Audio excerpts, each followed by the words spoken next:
Our baby monitor exposed my wife's cheating in HD, so I ruined her career for it. I never expected a baby monitor to completely shatter my life. One night, while working late in my home office, I heard strange noises coming from the baby monitor on my desk. At first, I thought my wife, Emily, was just putting our daughter to sleep. But as I listened closer, my stomach dropped. The voices were hushed, but unmistakable. Emily was not alone. With shaky hands, I switched to the video feed. And there it was, clear as day, in high definition. My wife, in our bedroom, with another man. I sat there, frozen, as my entire world collapsed around me. The betrayal was not just in my mind. It was right in front of me, undeniable and unforgivable. But I was not going to confront her right away. No, I was going to make her regret ever betraying me. And I knew exactly how to do it. Emily and I had been together for nearly 6 years, married for 3. We had what I thought was a solid relationship, full of laughter, shared goals, and the kind of deep trust that made me believe we were unbreakable. She was charming, intelligent, and well-loved in her workplace as a respected HR manager. I was equally committed to my career as an IT specialist, working remotely, which allowed me to spend more time with our baby daughter, Lily. Our life looked picture-perfect from the outside. We had a beautiful home in a quiet suburban neighborhood, a group of close friends, and financial stability. I worked hard to provide for our family, often taking on late-night projects to ensure we had everything we needed. But if I was being honest, I had noticed small changes in Emily over the past few months. She was more distant, spending longer hours at work, and always seemed to be glued to her phone. I tried to brush off my suspicions, thinking it was just the stress of balancing motherhood and her demanding job. After all, we had a young child. Sleepless nights and exhaustion could take a toll on anyone. Still, something about her behavior fell off. The sudden mood swings, the lack of intimacy, the way she guarded her phone. It was enough to plant a seed of doubt in my mind. But I pushed those thoughts away, convincing myself I was just overthinking things. That is until the baby monitor revealed the truth in the most brutal way possible.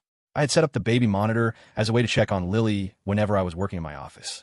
The system was high-tech with motion detection, night vision, and a direct feed to my laptop and phone. It gave me peace of mind knowing I could always keep an eye on my daughter, even when I was swamped with work. Little did I know, it would become the very thing that exposed my wife's darkest betrayal. That particular night, Emily had told me she was exhausted and wanted to go to bed early. I stayed up in my office, finishing up some reports when I heard sounds coming through the baby monitor. At first, I assumed she was just shifting around in bed or checking on Lily. But when I focused on the voices, my blood ran cold. There was a man in our bedroom. I hesitated before switching to the video feed, my heart pounding in my chest. And then I saw it. My wife was not sleeping. She was wrapped around another man, right there in the bed we had shared for years. The sight made me sick. My hands shook with rage as I clenched my fists. My entire marriage, everything I had trusted, was a lie. But I was not going to explode. Not yet. I had to be smart about this. And I was about to turn this betrayal into Emily's worst nightmare. I sat there frozen, staring at the screen as my world shattered in front of me. Every ounce of love and trust one had for Emily evaporated in an instant. I wanted to storm into the bedroom and tear the place apart, but I knew that would only lead to a temporary explosion. No, I needed to think. I needed to be smart. I took a deep breath and hit record on the baby monitor app, saving everything. The audio, the video, every disgusting detail was now in my possession. My wife had no idea she was being exposed in high definition. I had seen enough. I closed my laptop and sat back, trying to control my emotions. A part of me wanted to believe this was a mistake, some kind of sick joke or misunderstanding. But the reality was staring me in the face. Emily had betrayed me, and I was not going to let her walk away unscathed. The next morning, Emily acted like nothing had happened. She kissed me on the cheek, told me she was heading to work, and even had the audacity to say, "I love you." I barely managed to hold back my disgust. I smiled, nodded, and told her to have a good day. Inside, I was already planning my next move. I started digging.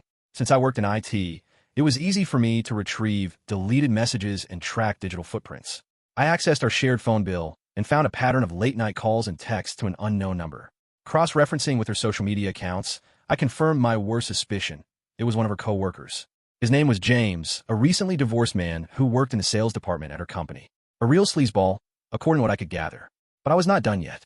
I called in a favor from an old college friend, a cybersecurity expert, who helped me dig even deeper. Within hours, I had access to Emily's work emails, hidden social media accounts, and even a secret messaging app she had been using to talk to James. The conversations made me sick.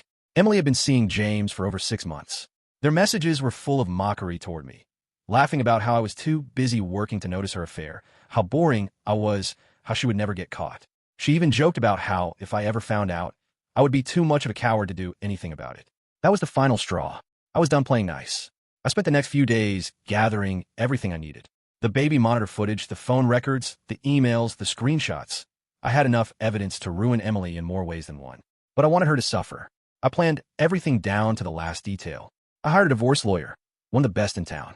With all the evidence I had, Emily was going to walk away with nothing. No alimony, no assets, nothing. I informed her company's HR department about the affair. Since Emily was a manager and James was a subordinate, this violated company policy. If I play my cards right, both of them would lose their jobs. I arranged a public confrontation. I was not going to let Emily get away quietly. I wanted her exposed for the lying, cheating person she was. Everything was in place. Now I just had to wait for the perfect moment. The day of the confrontation arrived, and I was prepared for absolute devastation. I was not just going to expose Emily. I was going to obliterate her entire life. That evening, I invited Emily out for dinner at one of her favorite restaurants. She walked in smiling, completely unaware that this was the night her entire world would collapse. I had already arrived early, securing a table near the center of the restaurant. I made sure we were surrounded by other diners, ensuring we had an audience for what was about to unfold. Emily sat across from me, completely oblivious to the storm that was about to hit her. She ordered her usual glass of wine, laughing and talking as if everything was perfectly normal. I let her talk. I let her dig her own grave with every fake word that left her lips. Then, when our food arrived, I leaned forward and said calmly, "So, how is James?" Emily froze. The color drained from her face. Her hand gripped the stem of her wine glass so tightly I thought it might shatter. What?" she stammered, forcing a nervous laugh. "Who is James?" I smirked and pulled out my phone. With the tap of a button, I played the baby monitor footage. Crystal clear audio. Her voice. James' voice. The unmistakable sounds of their betrayal. The restaurant went dead silent. Emily's face turned ghostly pale. Her hand shook as she reached across the table, desperately trying to grab my phone. "Turn that off," she hissed, her voice barely above a whisper. "Please." I pulled my hand back, keeping the phone out of her reach. "Oh, I'm just getting started," I said, my voice cold and emotionless. I placed a thick manila envelope on the table and slid it toward her. "Go ahead. Open it," I said. She hesitated but slowly picked it up. As soon as she flipped through the pages, her eyes widened in horror. It was everything. Screenshots of her text messages with James. Call logs showing late-night conversations. Secret emails. The hidden social media accounts. And, of course, the divorce papers. I watched as tears welled up in her eyes. Her hands trembled as she flipped through the pages, her breathing becoming shallow. You are divorcing me?" she choked out, barely able to process what was happening. I leaned forward, keeping my voice low but firm. "I'm not just divorcing you, Emily," I whispered. "I am destroying you." She shook her head, her lips trembling. You cannot do this," she stuttered. "We can fix this. It was a mistake." I cut her off with a sharp laugh. "A mistake," I repeated, raising an eyebrow. "Was it a mistake when you mocked me in your messages? When you laughed at how blind I was? When you said I would never have the guts to do anything?" Her face crumbled. "Please," she whispered, reaching for my hand. "Please, we can fix this." I yanked my hand away. "You made your choice," I said coldly. "Now, you get to live with the consequences." She was about to say something else, but before she could, my next surprise arrived. Just as Emily was about to plead her case, the doors to the restaurant swung open, and in walked James, her affair partner. But he was not alone. Right behind him was his wife, and she looked furious. I had made sure that James's wife got all the evidence too.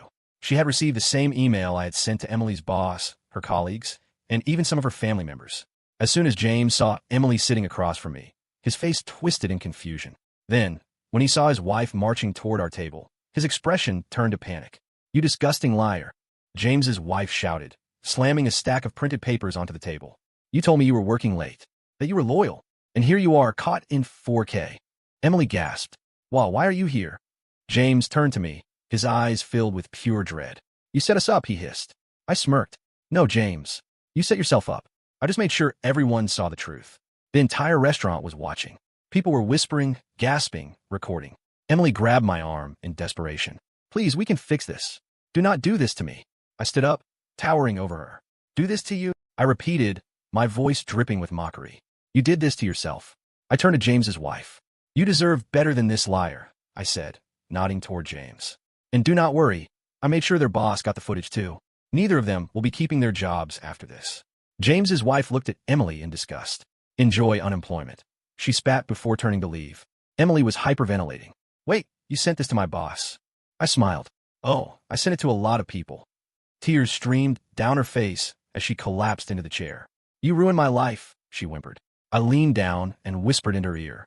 "No, Emily, you ruined your own life. I just made sure you faced the consequences." Then, without another word, I grabbed my coat and walked away. Emily called after me, but I never looked back. And that was the end of it. The end of a marriage, the end of her career, and the beginning of a long and painful journey for Emily as she faced the consequences of her actions. Sometimes, the truth is messy, and the consequences are harsher than you ever imagined. But one thing is certain, you cannot escape the truth. If you found this story compelling, make sure to like this video, subscribe to the channel, and hit the bell icon so you do not miss out on any future stories like this one.